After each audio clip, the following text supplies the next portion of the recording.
So hello everyone, I hope आप सब अच्छे होंगे। एंड आज हम करने जा रहे हैं अपना नेक्स्ट चैप्टर जियोग्राफी का, वाटर रिसोर्स। इससे पहले मैंने ऑलरेडी जो लैंड रिसोर्स एंड एग्रीकल्चर वाला चैप्टर था वो मैंने करा दिया है। एंड एक और वीडियो जो मैं आपके लिए प्लान कर रहा हूँ, क्योंकि अब जो आपका पेपर है वो बहुत नज़दीक आ चुका है। तो आपको ज्योग्राफी में कैसे आंसर लिखना होता है, आपकी क्या अप्रोच होनी चाहिए आंसर राइटिंग को लेके, ये सारी बातें हम उस पेपर में करेंगे। ठीक है, कैसे आपको आंसर लिखना है, क्या करना है, ठीक है। और ये सारी चीज़ हम एनालाइज कैसे करेंगे, टॉपर की जो आंसर सीट होती है उसको देख के एनालाइज करेंगे। एंड मैं कुछ अपना भी इनपुट उसमें लगाऊंगा कि आपको और कैसे बेटर कर सकता हूँ, आपकी आंसर राइटिंग और कैसे बेटर हो सकती है, जिससे आपको फुल नंबर मिले। ठीक है, 70 नंबर का पेपर होता है, आप सबको पता होगा ज्योग्राफी का। 70 आउट ऑफ 70 कैसे मिल सकता है आपको, क्योंकि ऐसा तो है नहीं कि बहुत ज़्यादा हार्ड है, ठीक है, या फिर बहुत ज़्यादा क्या थ्योरेटिकल है सारी चीज़ें, तो आसानी होती है। 11th में बहुत मुश्किल था क्योंकि वहाँ पे फिजिकल ज्योग्राफी थी, बट यहाँ पे तो सारी चीज़ें थ्योरेटिकल है, तो बहुत आसान होता है यहाँ पे आपको इजीली स्कोर करना।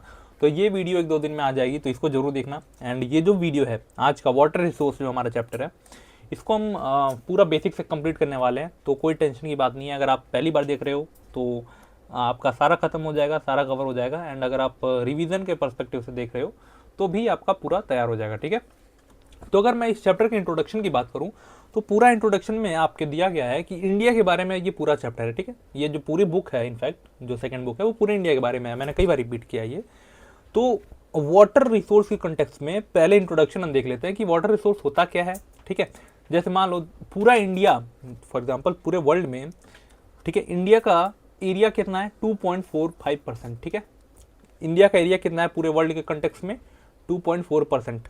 ठीक है, 2.45% of total world land area. ठीक है, पूरी दुनिया का पानी हमारे पास कितना है, 4%। ठीक है, एंड पूरी दुनिया का पॉपुलेशन हमारे पास कितना है, 16%। ठीक है, तो समझ रहे हो, जगह है हमारे पास 2.45%, पानी है सिर्फ 4%, एंड पॉपुलेशन पूरी दुनिया की हमारे पास कितनी है, 16%। इसकी वजह से क्या होता है, जितने भी हमारे रिसोर्सेज है, चाहे वो लैंड रिसोर्स हो चाहे वो वाटर रिसोर्स हो, इस रिसोर्स के ऊपर बहुत ज़्यादा हाई प्रेशर पड़ता है। ठीक है, ड्यू टू हाई पॉपुलेशन। ठीक है, बहुत ज़्यादा पॉपुलेशन है, तो इससे हमें क्या आइडिया होता है कि जितने भी हमारे यहाँ रिसोर्सेज हैं, चाहे वो लैंड के हो चाहे वो वाटर के हो, उनके ऊपर बहुत ज़्यादा क्या है, प्रेशर है, क्योंकि हमारी पॉपुलेशन बहुत ज़्यादा हाई है। ठीक है, बहुत ज़्यादा है in compare to our limited resources. ठीक है, अब चलो आगे बढ़ते हैं। एंड इस चैप्टर में हमें क्या क्या पढ़ना है, सारी चीज़ें हम देखते हैं। सबसे पहले हमने इंट्रोडक्शन देखा कि वाटर रिसोर्स एंड अदर जो रिसोर्सेज हैं उनका क्या स्टेटस है हमारी कंट्री में। ठीक है, अब हम देखने वाले हैं टाइप ऑफ वाटर रिसोर्सेज। ठीक है, अब हम ये देखने वाले हैं कि टाइप ऑफ वाटर रिसोर्सेज का मतलब होता है कि पानी कहाँ कहाँ मिलता है। जैसे एक सरफेस वाटर होता है, ये कहाँ पे होता है, जैसे नदी हो गया, तालाब हो गया। ठीक है, ये क्या है, ये सरफेस वाटर है, हमारे सरफेस के ऊपर है। ठीक है, फिर दूसरा होता है ग्राउंड वाटर होता है। ग्राउंड वाटर क्या होता है, जब जमीन के नीचे भी पानी है तो उसको हम क्या बोलते हैं, ग्राउंड वाटर बोलते हैं। तीसरा एक होता है जो लगून्स एंड बैक वाटर्स क्या होते हैं, फॉर एग्जाम्पल देखो, ये क्या है, ये हमारा इंडिया है। ठीक है, और यहाँ पे एक हमारी स्टेट आता है, यहाँ पे उड़ीसा। ठीक है, अब देखो उड़ीसा ना, ये थोड़ा सा ये अंदर की तरफ यहाँ से कटा हुआ है। ठीक है, यहाँ से कटा हुआ है। ठीक है, यहाँ से ऐसे कटा हुआ है। ठीक है, फिर यहाँ से कंटिन्यू है। तो ये जो कटा हुआ एरिया है यहाँ पे, ठीक है, ये जो कटा हुआ एरिया है, यहाँ पे ना क्या हो गया है, यहाँ पे पानी भर गया समुद्र का। ठीक है, तो ये क्या हो गया है, एक लेक बन गई है यहाँ पे। तो ये भी तो वाटर रिसोर्स का काम करती है हमारे लिए। तो इसी तरह लगून्स हैं, जैसे लगून्स यहाँ पे आपको कर्नाटका में मिलेंगे, केरला में मिलेंगे, इनफैक्ट साउदर्न स्टेट्स में मिलेंगे बहुत ज़्यादा आपको। ठीक है, तो ये भी बैक वाटर्स की तरह काम करते हैं लगून्स। ये यहाँ पे फिशिंग होती है, सारी चीज़ें होती है, पॉन्ड्स की तरह होते हैं, लेकिन बहुत बड़े बड़े होते हैं। ठीक है, इनका फोटो भी मैंने लगा रखा है, तो उसको हम ध्यान से देखेंगे। ठीक है, और हम क्या देखने वाले हैं, वाटर डिमांड की किस एरिया में, किस सेक्टर में वाटर का डिमांड है हमारी कंट्री में, एंड इरिगेशन के लिए हमारी डिमांड ज़्यादा क्यों है, हमारा ज़्यादातर रिसोर्स वाटर रिसोर्स इरिगेशन के लिए क्यों जाता है, ये भी हम बात करेंगे। फिर अगला जो टॉपिक हम बात करेंगे वो हम बात करेंगे water resource and quality, sorry water pollution and quality. Water pollution क्या होता है एंड वाटर क्वालिटी क्या होती है, ये हम बात करेंगे। ठीक है, एंड फिर आज के टाइम पे जो सबसे इंपॉर्टेंट बात कि हम अपने वाटर रिसोर्सेज को कैसे मैनेज कर सकते हैं एंड उसको कैसे कंजर्व कर सकते हैं, क्योंकि जो वाटर है वो लिमिटेड रिसोर्स है, वो उसको खत्म हो सकता है, वो कभी भी खत्म हो सकता है। 99% वाटर सिर्फ सॉल्टी वाटर है, तो उसको हम यूज़ नहीं कर पाएंगे, ठीक है।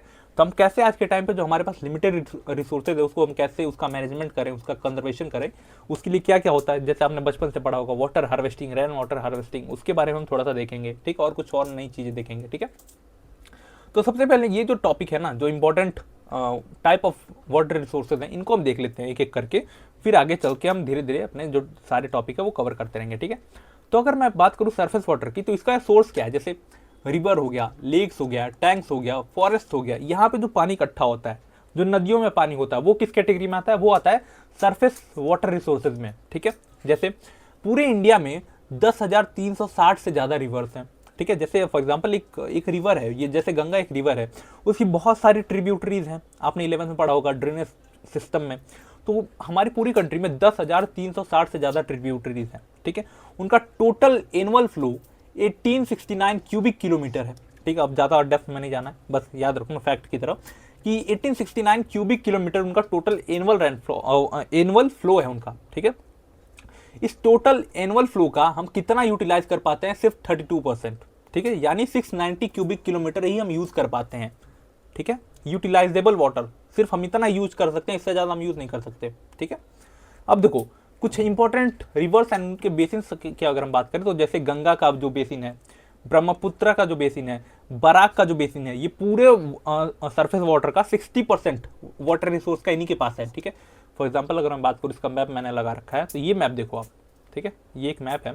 यहाँ पे देखो ये जो पूरा एरिया ना, ये जो हल्का लाइट कलर में है, इनके बीच में ये वाला जो एरिया है, ठीक है, ये वाला एरिया, ठीक है, ये वाला एरिया, ये क्या है, ये पूरा गंगा बेसिन है। यानी यहाँ पे जितना वाटर रिसोर्सेज होता है, चाहे वो क्या बोलते हैं ग्राउंड वाटर रिसोर्स हो, किससे रिचार्ज होगा, गंगा बेसिन से रिचार्ज होता है, या फिर रेनफॉल से रिचार्ज होता है। यहाँ पे सबसे ज्यादा इंपॉर्टेंट सोर्स कौन सा है वाटर का, वो है गंगा बेसिन, ठीक है, Ganga river, Ganga and it's tributaries, ठीक है, ट्रिब्यूटरीज, ठीक है। अगर दूसरा जो इंपॉर्टेंट है वो है, यहाँ पे एक इधर से एक नदी आती है जिसको हम क्या बोलते हैं, ब्रह्मपुत्र बोलते हैं, क्या बोलते हैं, ब्रह्मपुत्र बोलते हैं, ठीक है।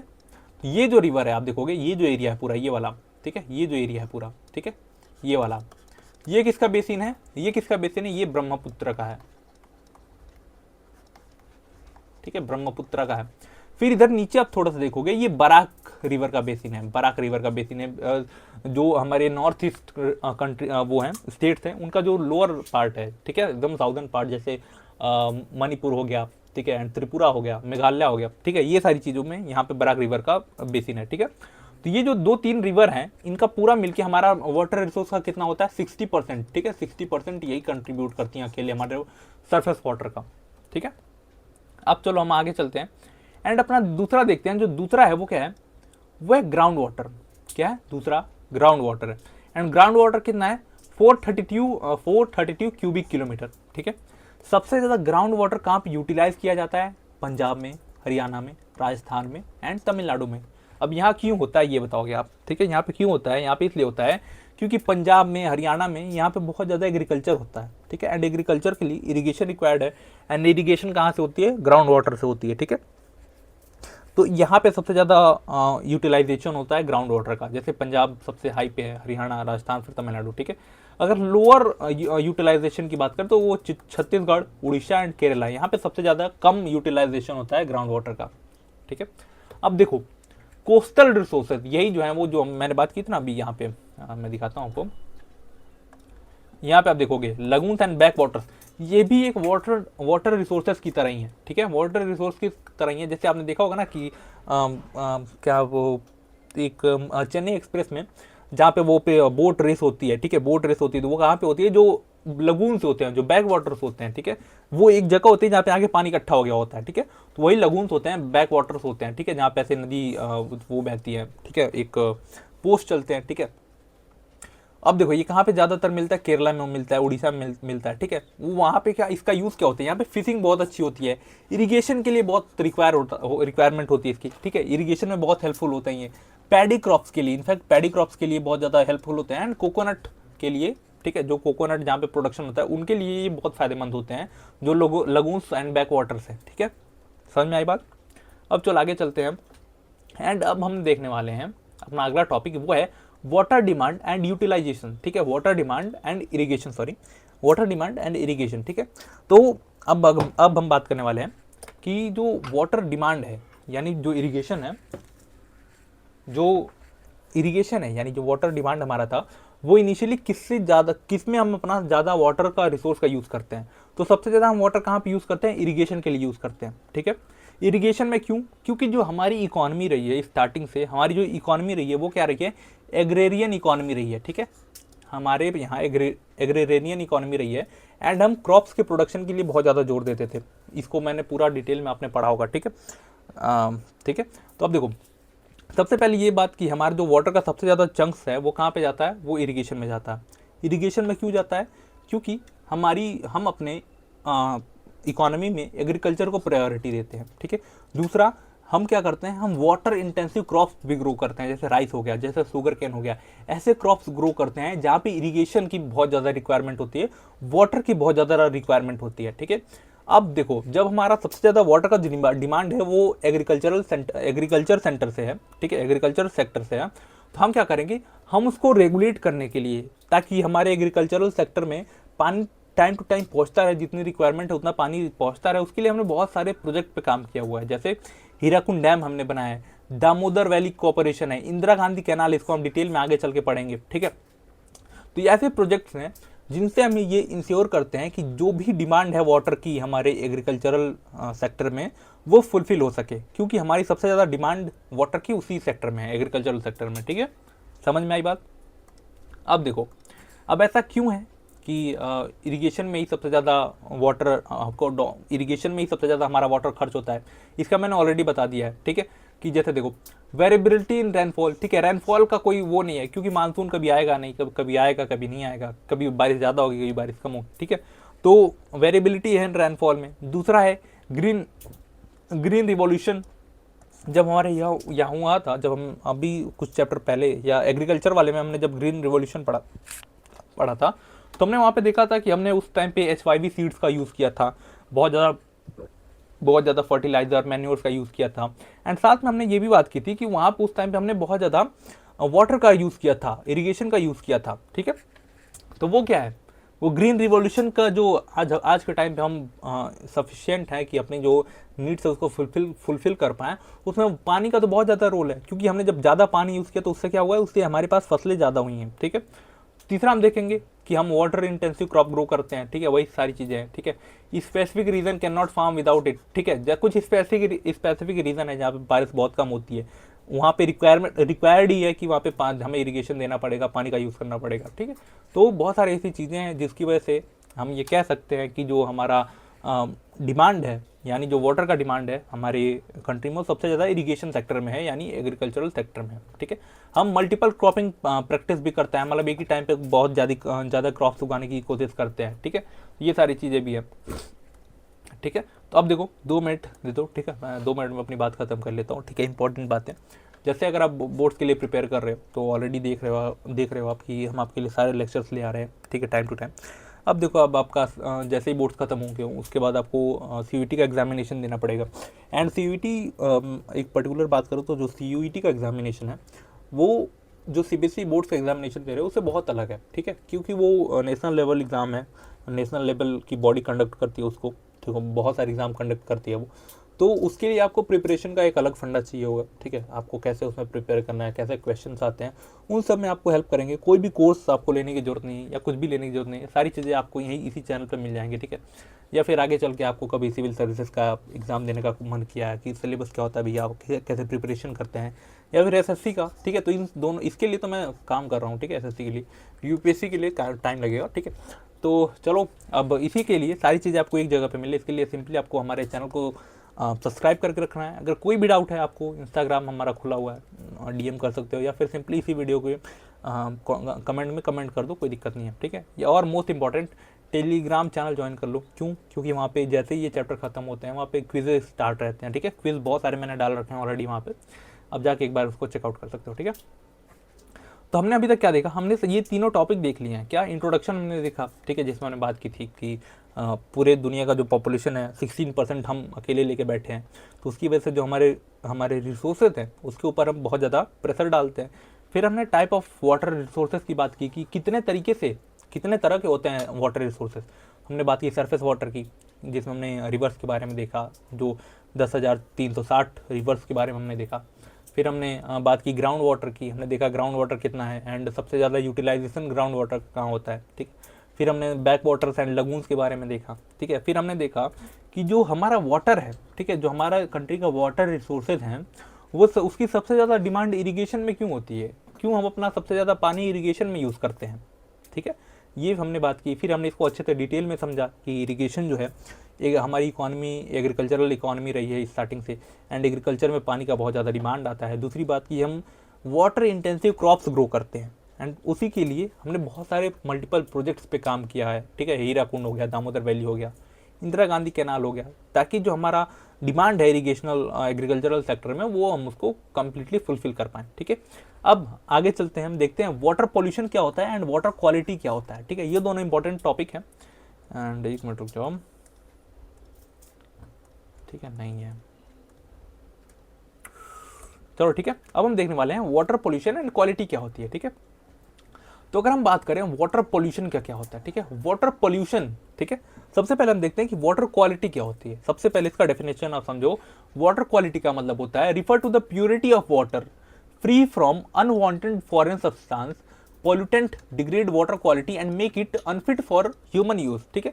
वाटर क्वालिटी का मतलब क्या होता है, एक ऐसा प्योर वाटर जो हमारे लिए पीने के लायक हो एंड वो फ्री हो किसी भी फॉरेन सब्सटेंस है। फॉरेन सब्सटेंस का मतलब क्या हो गया, जो अनवांटेड पार्टिकल्स होते हैं जो घूम रहे होते हैं हमारे पानी में आके उसको खराब करते हैं, ठीक है, उसको हम क्या बोलते हैं, अनवांटेड फॉरेन सब्सटेंस बोलते हैं, ठीक है। समझ में आई बात। अब देखो पानी पोल्यूट कैसे होता है, by industrial, by agricultural and by domestic waste. अब जैसे देखो इंडस्ट्रियल का तो आप सबको पता होगा, जो इंडस्ट्रीज का वेस्ट होता है जब हम उसको पानी में नदी में डाल देते हैं तो वो वाटर पोल्यूशन हो जाता है। अब एग्रीकल्चर का देखो, एग्रीकल्चर क्या होता है, एग्रीकल्चर में हम बहुत ज़्यादा फर्टिलाइजर्स यूज़ करते हैं, ठीक है।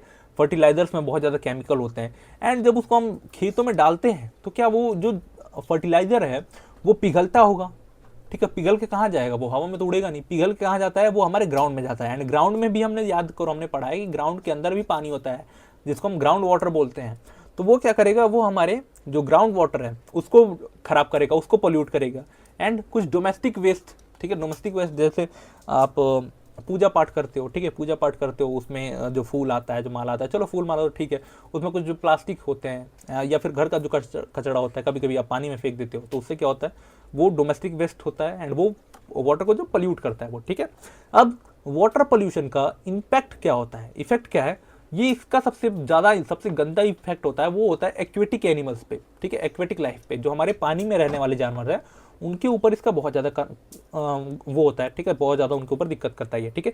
और दूसरी बात ये होती है कि ये जो वाटर पोल्यूशन है ये वाटर को अनफिट बना देता है फॉर ह्यूमन कंजप्शन, ठीक है। इसको यानी अगर वाटर पोल्यूशन अगर किसी में है, मतलब किसी पानी में अगर पोल्यूशन है तो वो उसको हम हमारी वो कंजप्शन के लिए वो फिट नहीं है, ह्यूमन के लिए वो फिट नहीं है, ठीक है। अब देखो इतनी बात आपको समझ में आई। अब हम देखने वाले हैं कि रिवर वाटर क्वालिटी क्या होती है। अभी तक हम बात कर रहे थे वाटर की, वाटर पोल्यूशन की एंड वाटर क्वालिटी की हमने बात की, ठीक है। अब हम देखते वाले हैं कि रिवर वाटर क्वालिटी का मतलब क्या होता है।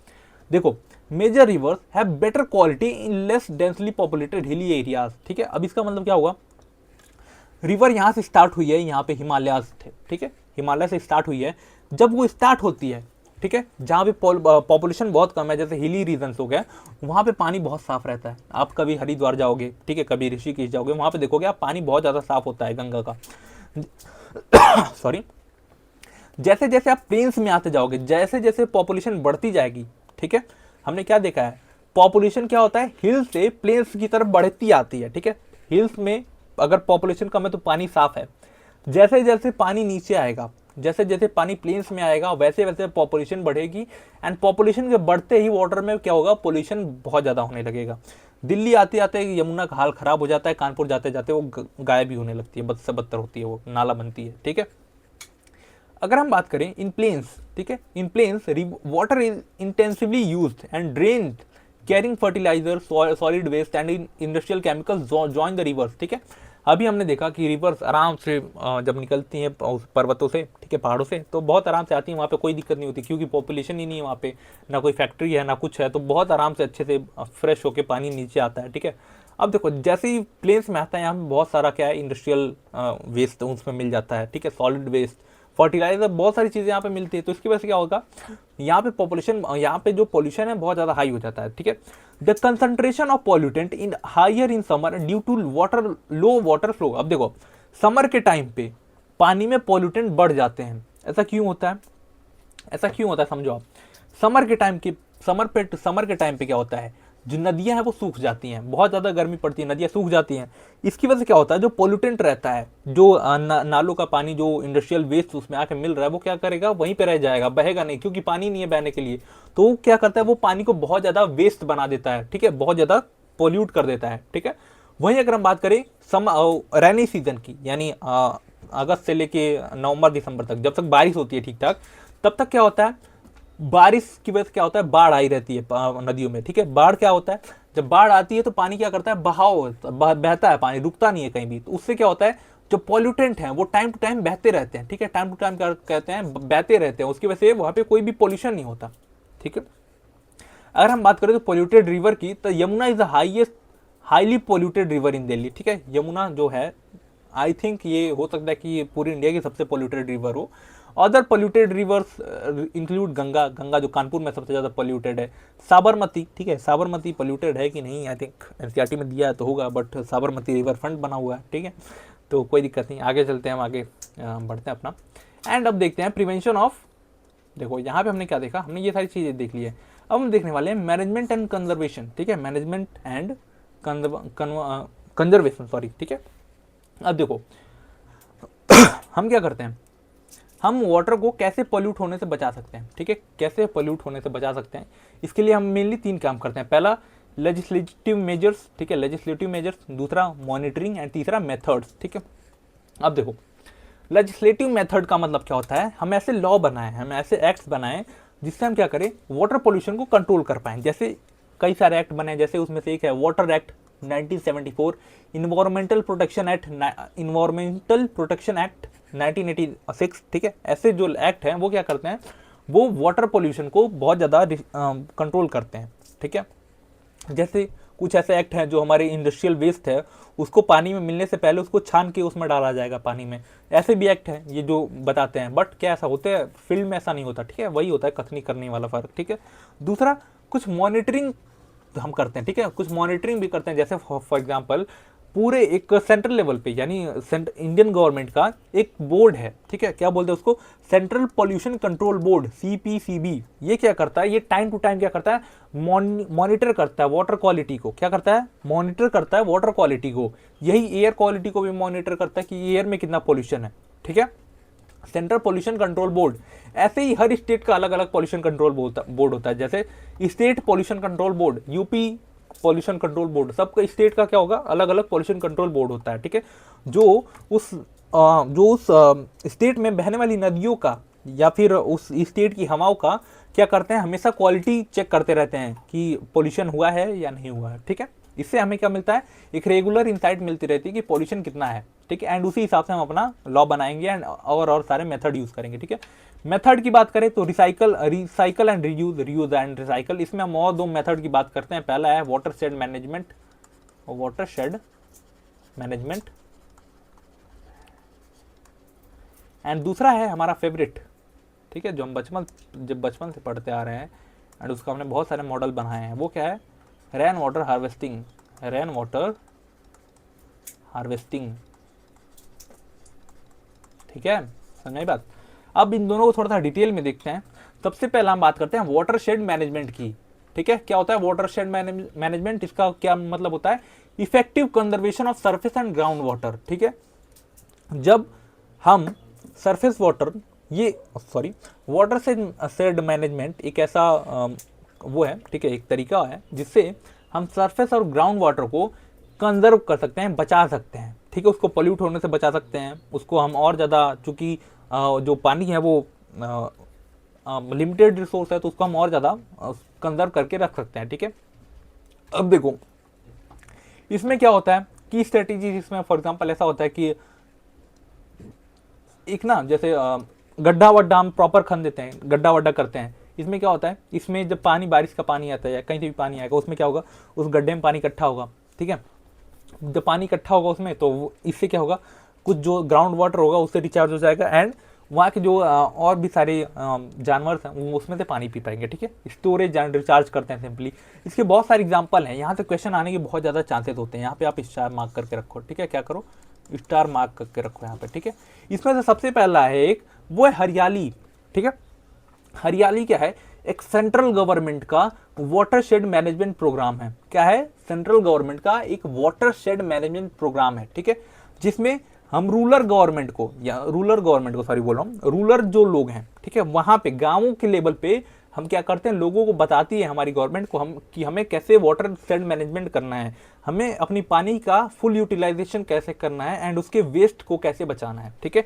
इसमें सबसे ज्यादा इंपॉर्टेंट क्या होता है, ग्राम पंचायत का इंपॉर्टेंस सबसे ज्यादा होता है। ग्राम पंचायत अपने लेवल पे कंडक्ट कराती है ये सारी चीजें।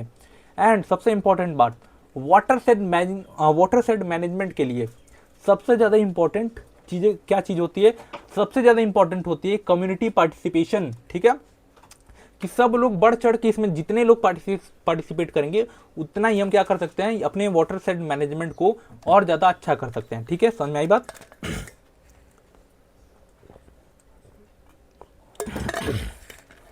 अब देखो एक दूसरा एक और प्रोग्राम है, ठीक है, एक मिनट रुक जाओ। एक और प्रोग्राम है जिसको हम बोलते हैं नीरू मीरू, ठीक है, नीरू मीरू, ठीक है। नीरू का मतलब क्या होता है, नीरू का मतलब होता है पानी, या मीरू का मतलब होता है दोस्त, यानी पानी हमारा दोस्त, ठीक है। ये किसका प्रोग्राम है, आंध्र प्रदेश गवर्नमेंट का प्रोग्राम है, ठीक है। किसका प्रोग्राम है, आंध्र प्रदेश गवर्नमेंट का, नीरू मीरू, ठीक है। इसमें क्या होता है, ये जो गवर्नमेंट है ये क्या करती है, वाटर हार्वेस्टिंग स्ट्रक्चर्स बनाती है पूरे स्टेट्स में, उसने बनाया हुआ है। वाटर हार्वेस्टिंग स्ट्रक्चर्स क्या होते हैं, जैसे पॉन्ड्स बना दिए, जैसे डैम्स बना दिए, जिससे पानी को हम क्या कर सकते हैं, रोक कर रख सकते हैं, जिससे वाटर वो जो ग्राउंड वाटर है वो रिचार्ज होगा, पानी बना रहेगा इनफैक्ट, ठीक है। एक तीसरा जो सबसे इंपॉर्टेंट है वो है हमारा तमिलनाडु गवर्नमेंट का इनिशिएटिव, जो है इसने पूरे घर में, मतलब जब से ये लॉ आया है तब से कोई भी घर बनेगा, ठीक है, उसके बाद से कोई भी अगर घर तमिलनाडु में बन रहा है उसमें ये कंपलसरी कर दिया गया है कि सब घरों में रेन वाटर हार्वेस्टिंग का जो पूरा ताना बाना है वो रहना चाहिए, ठीक है। पूरा ताना बाना रेन वाटर हार्वेस्टिंग का रहना चाहिए, ठीक है। तो ये रहा हमारा पूरा वाटर शेड मैनेजमेंट कैसे होता है, सारी चीजें हमने देख ली। अब हम अपना दूसरा प्रोग्राम देखने वाले हैं, जो हमारा सबसे इंपॉर्टेंट प्रोग्राम है वो क्या है, रेन वाटर हार्वेस्टिंग, ठीक है। इसका डेफिनेशन अगर की हम बात करें तो eco friendly method capturing rain water from roof top open space into tank and well, ठीक है। इसमें हम क्या करते हैं, फॉर एग्जांपल ये हमारा छत है, छत से हमने क्या किया है, बारिश हुई, बारिश से हमने क्या किया, छत पे जितना भी पानी आया उसको हमने एक चीज में कलेक्ट, एक पाइप में कलेक्ट किया, एंड उस पाइप के थ्रू हमने क्या किया, उस पानी को किसी स्पेस में, किसी टैंक में या किसी वेल में इकट्ठा कर लिया, ठीक है, किसी वेल में एंड किसी टैंक में इकट्ठा कर लिया। अब देखो ये कोई टैंक है, ठीक है, जैसे हमारे पानी की टंकी होती है, ये कोई टैंक है। अब हम क्या कर सकते हैं, इस पानी को यूज कर सकते हैं, ठीक है। अब इतना गंदा तो पानी नहीं होगा कि हम इससे बर्तन ना धुल पाए या फिर और चीजें ना कर पाए, ठीक है। तो वो इससे क्या होगा, पानी हमारी बचत होगा, पानी का बचत होगा। दूसरा क्या हो सकता है, अगर इसको हमने ग्राउंड में वो किया है, ठीक है, ग्राउंड में पिट करके हमने इसको इकट्ठा किया है, तो इससे क्या होगा, ग्राउंड वाटर भी रिचार्ज होगा, ठीक है। ग्राउंड वाटर भी क्या होगा, इससे रिचार्ज होगा, ठीक है। इससे क्या होता है, वाटर अवेलेबिलिटी इंक्रीज हो जाती है, ग्राउंड वाटर लेवल इंक्रीज होता है इससे, ठीक है, रेनी सीजन के टाइम पे, ठीक है। इंप्रूव क्वालिटी इंप्रूव होती है क्योंकि बारिश का पानी अच्छा होता है, काफी अच्छा होता है इसमें, ठीक है। Reduce soil erosion and flooding, ठीक है। अब इससे कोई सॉइल इरोजन कैसे हो सकता है, फॉर एग्जांपल बताओ, सॉइल इरोजन कब होता है, जब पानी बहुत तेजी से बह रहा है अपने साथ हमने सॉइल को लिए जा रहा है, तब सॉइल इरोजन होता है। ये आया आराम से पानी हमारे छत पे, हमने उसको इकट्ठा कर लिया, ठीक है। तो इससे कोई फ्लडिंग भी नहीं होती है, कचरा भी नहीं होगा कि जब छत से पानी आएगा तो इधर उधर गिरेगा तब कचरा होता है। इससे सिंपली जितना भी पानी आया हमने उसको इकट्ठा कर लिया, तो कोई कचरा भी नहीं होगा इससे, ठीक है। और सारी, ठीक है। Reduce dependency on ground water, इससे क्या होगा, जो हमारी पूरी तरह डिपेंडेंसी है, जो हम ग्राउंड वाटर को पूरा अपना निचोड़ने में लगे हुए हैं, वो क्या होगा, इससे कम हो जाएगा, ठीक है। डिपेंडेंसी हमारी ग्राउंड वाटर पे कम हो जाएगी, एंड ग्राउंड वाटर को पूरा टाइम मिलेगा खुद को रिचार्ज करने का, ठीक है। लो कॉस्ट है, इको फ्रेंडली है। सिंपली आपको क्या करना है, एक पाइप ही तो लगवाना है, एक पाइप लगवा लो भाई, ठीक है, सबका जिंदगी भी खुश हो जाएगा इससे, ठीक है। मैंने आई थिंक इसको राजस्थान में देखा है, ठीक है, राजस्थान में इसको हमने देखा है, ठीक है, राजस्थान में अजमेर में है ये एक घर में, मैंने गया था वहाँ पे, मैंने देखा इसको, एक है यहाँ पे, और बहुत सारे, मैं तो सोच इसको तो हर जगह बनाना चाहिए, ठीक है, अच्छा तरीका है ये, ठीक है। अब कुछ इंपॉर्टेंट है, देखो ये 2 साल पहले इंपॉर्टेंट नहीं होते थे एनसीईआरटी में, सिर्फ एक कोने में पड़े रहते थे, बट अब इस बार मैंने सैम्पल पेपर देखा तो ये इंपॉर्टेंट है। इंपॉर्टेंट इसलिए है क्योंकि सीबीएसई पिछले साल से ही क्वेश्चन जो बॉक्सेस हैं उससे क्वेश्चन पूछ रही है, ठीक है। तो कुछ इंपॉर्टेंट वो है, ठीक है, जैसे जल क्रांति अभियान, ठीक है, ये एक इंडियन गवर्नमेंट का इनिशिएटिव है, ठीक है, कैंपेन है 2015 से 16 के बीच में, जिसमें हम गवर्नमेंट क्या करना चाहती है, वाटर सिक्योरिटी को मजबूत करना चाहती है, ताकि सबके पास क्या हो, वाटर की सिक्योरिटी रहे, ऐसा ना पड़े कि टाइम आने पे पानी खत्म नहीं है, पानी नहीं है किसी के पास, ठीक है। थ्रू वाटर मैनेजमेंट हम लोगों को बताएं कि वाटर मैनेजमेंट कैसे हो सकता है, ठीक है, वेरियस कंजर्वेशन मेथड हम बताएं कि कितने तरीके से आप पानी को बचा सकते हैं। इसका मेन ऑब्जेक्टिव क्या है, इसका मेन ऑब्जेक्टिव ये है टू इंश्योर टू क्रिएट जल ग्राम, ठीक है, हम वाटर विलेजेस बनाएं, ठीक है, वाटर विलेजेस बनाएं। दूसरा, एक मॉडल एरिया बनाएं, ठीक है, मॉडल एरिया अबाउट 1000 हेक्टेयर का एक एरिया हर जगह मार्क करें, ठीक है, हर स्टेट में, ठीक है, जहाँ पे हम क्या करें, सिर्फ और सिर्फ क्या करें, वाटर मैनेजमेंट को ही बढ़ावा दें, वहाँ पे वाटर मैनेजमेंट करें, वहाँ पे रेन वाटर हार्वेस्टिंग करें, वहाँ पे और सारे जो तरीके होते हैं जिससे हम वाटर मैनेजमेंट को और बढ़ा सकते हैं, वो सारी चीज़ें करें, ठीक है।